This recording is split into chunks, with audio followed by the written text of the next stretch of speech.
Hi అండి.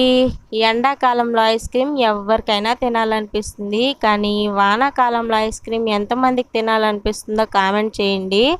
నాకు తెలిసినంత వరకు ఐస్ క్రీమ్ పిచ్చోళ్ళకి కాలము, టైంతో అస్సలు పని లేదు. ఎప్పుడు పెట్టినా హ్యాపీగా తినేస్తారు నాలాంటి వాళ్ళు.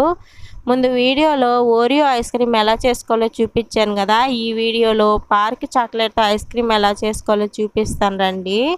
ముందుగా పార్క్ చాక్లెట్ని బాగా క్రష్ చేసుకోవాలండి. మధ్యలో కట్ ఉంటుంది కదా, అక్కడ కట్ చేసుకొని పాలల్లో కొంచెం చక్కెర వేసుకొని ఆ పాలు వేసుకొని బాగా కలుపుకోవాలి. కాగబెట్టి చల్లార్చిన పాలండి, పచ్చి పాలు కాదు.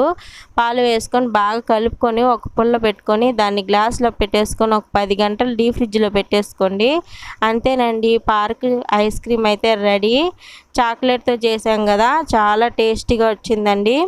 మీరు కూడా ఒకసారి ట్రై చేయండి. ట్రై చేసి ఎలా వచ్చిందో కామెంట్ చేయండి. వీడియో నచ్చితే లైక్ చేయండి, షేర్